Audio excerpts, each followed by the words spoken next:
Sierra Leone has a history of electoral violence, and the last elections held in 2018 were marked by incidents of violence and intimidation, as highlighted by the Elections Observer's report. The build-up to the June 24th elections have witnessed tribal rhetorics and bigotry from politicians, making the regional and political polarization bold. With the vulnerability of the youth, the security situation for the electoral processes and the polling day must be utmost importance to all. Francis Kiley is the Chief of Staff and Chairman for the Elections Steering Committee at the Office of National Security. He highlighted the plans for the coordination of the security sector. We've been preparing for the last 1 year, 6 months since the date for elections were announced. On our state of preparedness, all of our security personnel have gone through uniform training.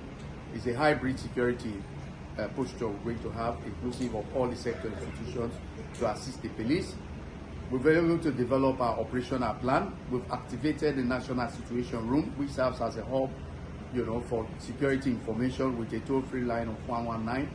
We've also activated our incident command centers and our fault control points, both at regional and district level. These are crisis management security committees that we have. The Electoral Commission for Sierra Leone has taken steps to ensure a smooth and peaceful election. The Commission has engaged with political parties, civil society groups, and other stakeholders to promote peaceful and credible elections. Mohammed Kone is a Chief Electoral Commissioner.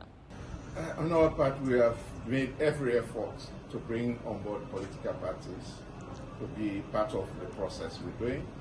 But that notwithstanding, it appears for some political parties, our best is not enough for them. However, we continue encouraging them to have dialogue with them, and we provided every information they have required.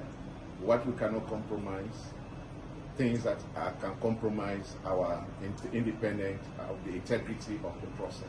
We cannot compromise those. Despite these efforts, there are still concerns about the potential for violence. Some opposition parties have raised concerns about the impartiality of security agencies and the Commission, and have called for greater transparency and accountability in the electoral process. Lawyer Abdullahi Bangura is the chairman for the Political Parties Regulation Commission. In some parts of the provinces, after we put out our preliminary statement of 10 days campaign, we begin to see some incidents that are very concerning to us, and because of that, we have convened a dialogue meeting of all the political parties tomorrow at the Leone office.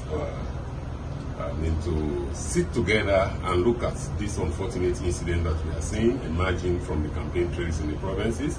And we have also received a letter of complaint from the ECSL complaining the main opposition party that they've been subjecting them to harassment and threats. So all of that will come up in that meeting tomorrow, so that we'll all sit down and chat the way forward and see how much we can do to continue to improve on the gains we have made so far in conducting a very peaceful campaign. As we approach the elections, it is important for all stakeholders to work together to ensure that the process is peaceful and credible. The government, security agencies, the NEC, political parties, and civil society groups all have a role to play in ensuring that Sierra Leone has a successful and peaceful election. We will continue to monitor the situation and provide updates as the election draws closer. Marina Terry, reporting for Primetime News in Freetown.